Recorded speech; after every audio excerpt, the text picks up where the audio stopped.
สวัสดีครับพ่อแม่พี่น้องมันมากินผลปลาดุกพี่น้องผลปลาดุกแล้วก็ลวกผักไข่น้ำแซ่บมันไม่ใช่มันเพิ่งเราไปลงเพจพอได้พัฒนาเขาเบิ่งกับเขามาพากดไลค์กดแชร์กดซับสไครต์ทั้งในและต่างประเทศ ระวังกัน ระวังเด้อกินผลปลาดุกนี่มีระเบิดเด้อ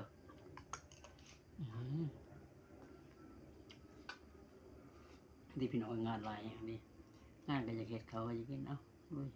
จะชนะไปได้กันบ่อย บ่ คือบ่ใช่วะ ขอทานเมื่อไหร่ ไปแล้วเนาะ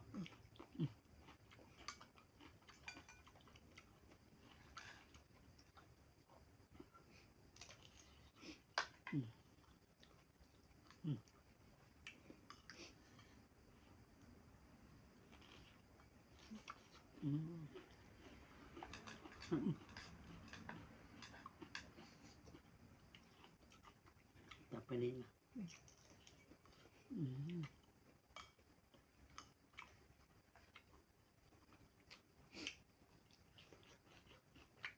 แล้วเขามาเบิ่งพากดไลค์กดแชร์เด้อบัตรวันเขาไปเบิ่งบัตรวันกดไลค์กดแชร์เขา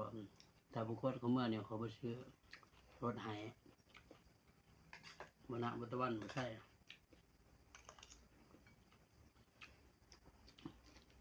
บ่ใช่เอารถจกเนาะบ่ใช่เนาะบนะรถคนดิน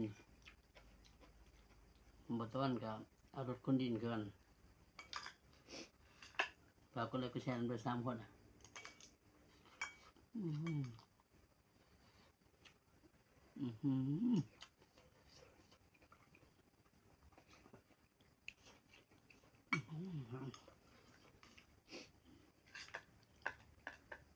เขามาเลย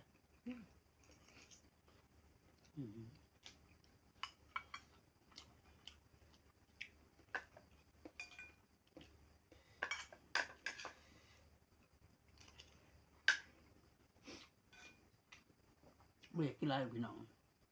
ก่อนเคยกินไรทีละ2 จาน 3 จานเดี๋ยว2 3 จาน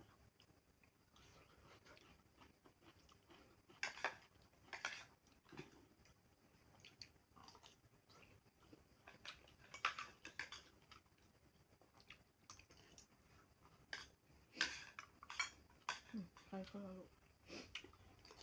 แม่เขาเพิ่งเขามีละ นี่ก็ได้แซ่บ เขามีละเขามีละ จับพักมาให้คนนะ